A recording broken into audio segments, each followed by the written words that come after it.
Friends, welcome back to my YouTube channel Harish pharmacy Pathshala. तो आइए आज हम इस लेक्चर में पढ़ेंगे सेडेटिव एंड हिप्नोटिक ड्रग्स क्या होते हैं। सेडेटिव एंड हिप्नोटिक ड्रग्स क्या होते हैं, ठीक है। जो हमारे एक्साइटमेंट होता है, टेंशन होती है, ठीक है, सैडनेस या मूड चेंजेस होते हैं, ठीक है, इन सब के लिए हम क्या देते हैं, सेडेटिव ड्रग्स देते हैं, ठीक है।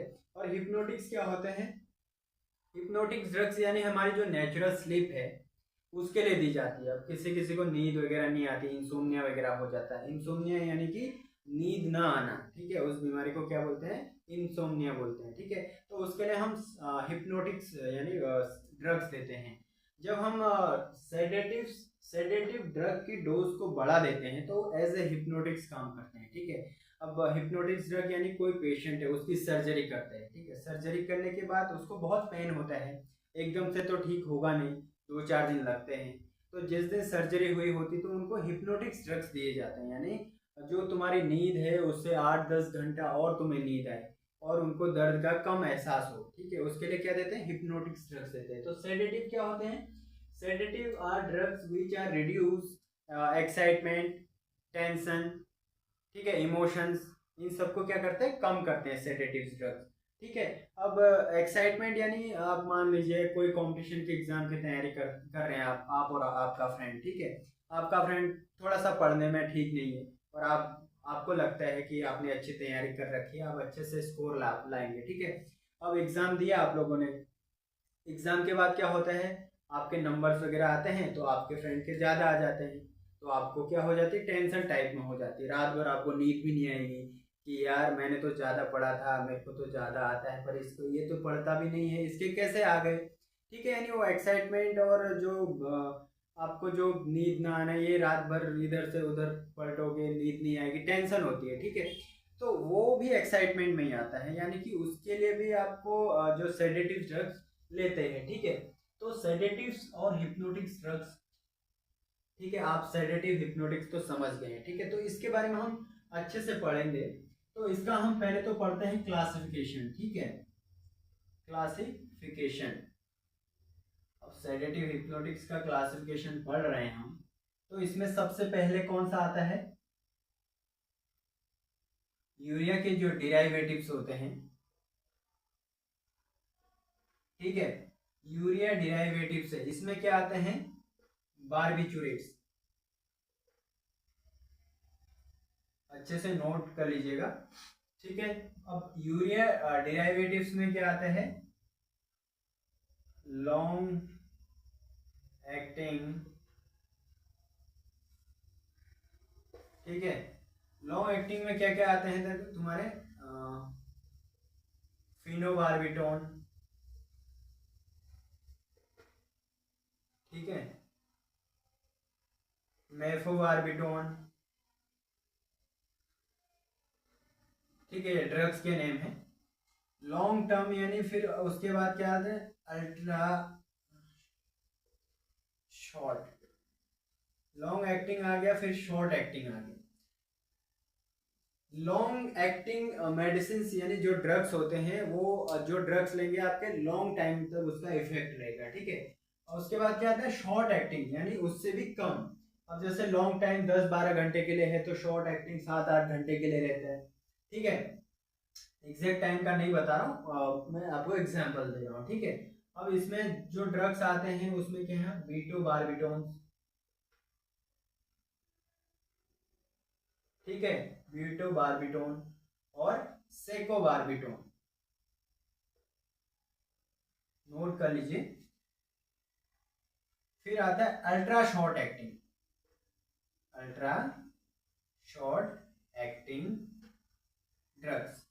तो अब अल्ट्रा शॉर्ट एक्टिंग यानी जो शॉर्ट एक्टिंग है उससे भी कम जो इफेक्ट आएगा वो अल्ट्रा शॉर्ट एक्टिंग का आएगा, ठीक है। अब इसमें थियोफेंटिन आएगा ड्रग, थियोपेंटोन, दूसरा क्या आएगा, हेक्सोबार्बिटोन। अब ये ड्रग्स है यूरिया डिराइवेटिव्स के, लॉन्ग, शॉर्ट और अल्ट्रा शॉर्ट, तो इनको अच्छे से आप नोट कर लीजिए। क्लासिफिकेशन हम यहाँ पढ़ रहे हैं, तो दूसरा है बेंजोडाइजेपिन्स आते हैं,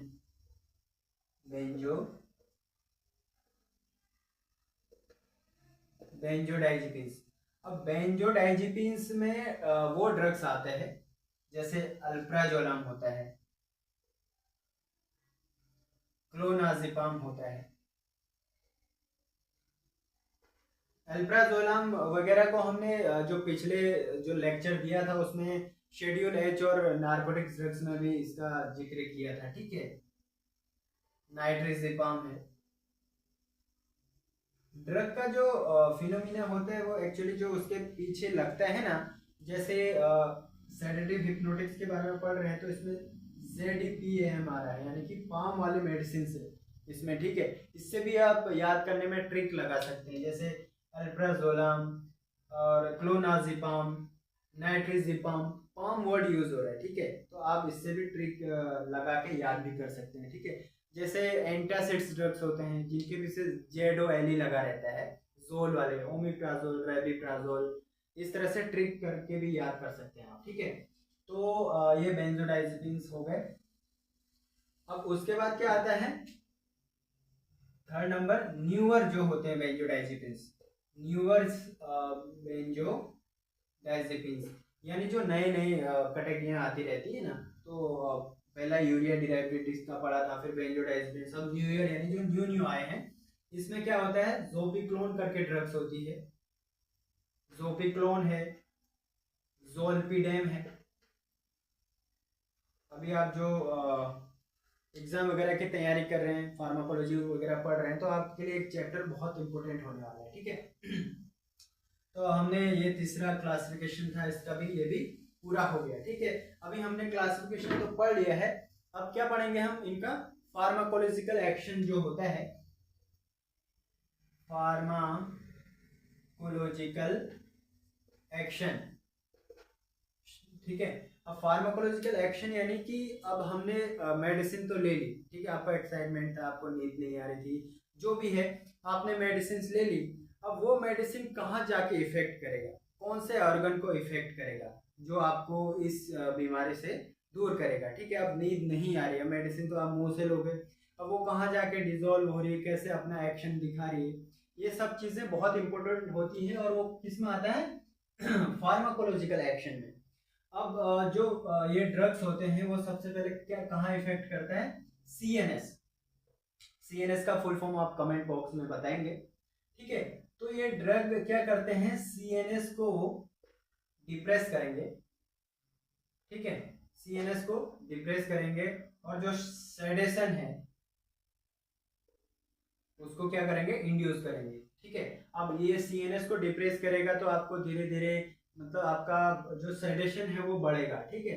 अब जो ये ड्रग्स होते हैं, सेडेटिव हिप्नोटिक्स ड्रग्स होते हैं, तो उनका ओवरडोज लेने से डेथ भी हो सकती है, ठीक है। तो इनका डोज जो है प्रॉपर लेना चाहिए। अगर किसी डॉक्टर ने प्रेस्क्राइब किया है 0.5 mg, अब आप उसको सीधे 2, 4, 5 mg में ले लेते हैं, ठीक है, तो आपका क्या होगा, जो रेस्पिरेटरी ट्रैक है, रेस्पिरेटरी जो सिस्टम होता है उसको ब्लॉकेज हो जाएगा, ठीक है। वेसोडाइलेशन वगैरह है, वेसो कॉन्स्ट्रिक्शन होता है, ठीक है। अब आपने ओवरडोज ले लिया, अब जो आपकी वेसल्स थी, अब वो कॉन्स्ट्रिक्ट है, अगर उसको डायलेट होना था, अब उसने ओवरडोज की वजह से काम करना बंद कर दिया, तो कॉन्स्ट्रिक्ट की कॉन्स्ट्रिक्ट ही रह गई, तो अपना काम करना बंद कर दिया, यानी कि उससे डेथ भी हो सकती है। इसीलिए जो प्रॉपर डोज होता है वही लेना चाहिए, ठीक है। अब CNS के बारे में हमने एक्ट करता है यहाँ पर पढ़ लिया। फिर आता है CVS यानी कार्डियोवैस्कुलर सिस्टम जो हमारा होता है उस पर भी इफेक्ट करता है।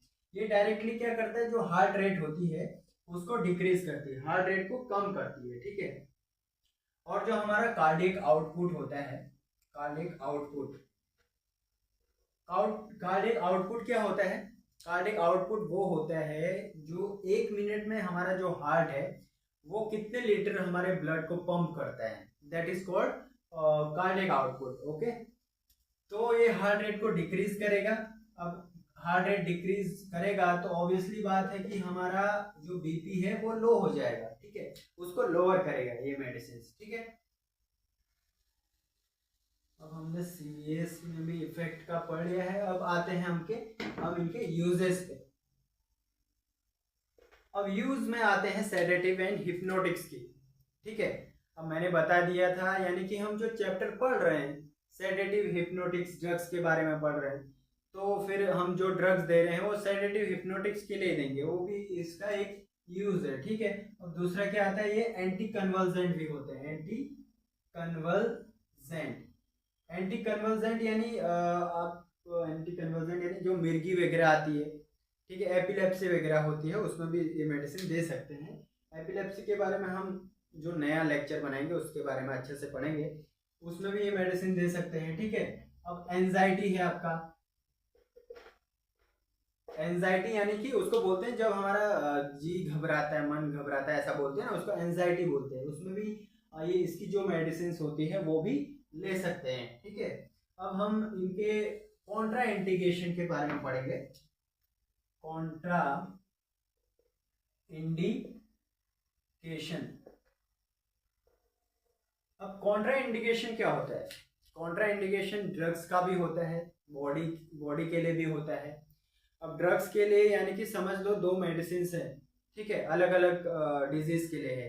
आपके बॉडी में दो डिजीज है, अब उसकी भी मेडिसिन ले रहे हैं, लेकिन कभी कभी क्या होता है, वो ड्रग आपस में मिलकर कॉन्ट्रैक्शन होता है, उनके बीच में कॉन्ट्रा इंडिकेट हो जाते हैं, यानी रिएक्शन करते हैं, तो उसका साइड इफेक्ट आपको देखने को मिलता है। ठीक है, तो ये चीज़ें नहीं करनी है, वो भी हम फार्माकोथेरेप्यूटिक्स होता है उसमें पढ़ते हैं।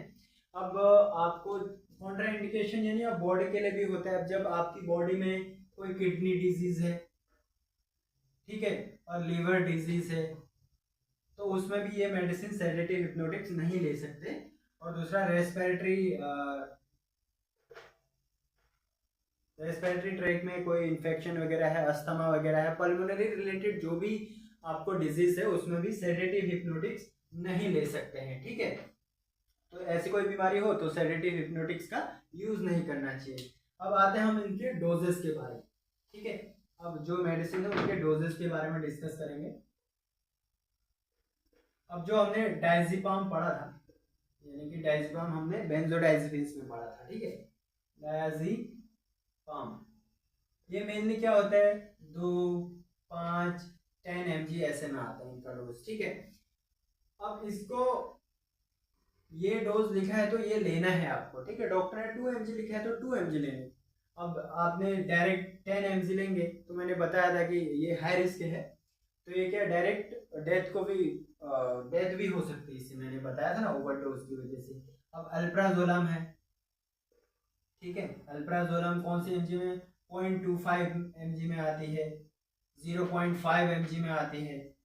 ठीक है, अब उनको किसी को ज़्यादा ज़रूरत है तो डबल डोज लेके 1-2 mg में भी इसको ले सकते हैं, पर उससे पहले डॉक्टर या जो भी आपका साइकेट्रिस्ट है, जो भी है न्यूरोलॉजिस्ट वगैरह, उसको दिखाना बहुत ज़रूरी है। ठीक है, तो आज के लिए इतना ही, तो हम नेक्स्ट वीडियो लाएंगे। अगर आपको कोई डाउट हो तो कमेंट में बता सकते हैं, और मेरे चैनल को सब्सक्राइब कर दें ताकि आपको वीडियो जल्द से जल्द मिलेगी, और बेल आइकन को भी ज़रूर दबाएं। ठीक है।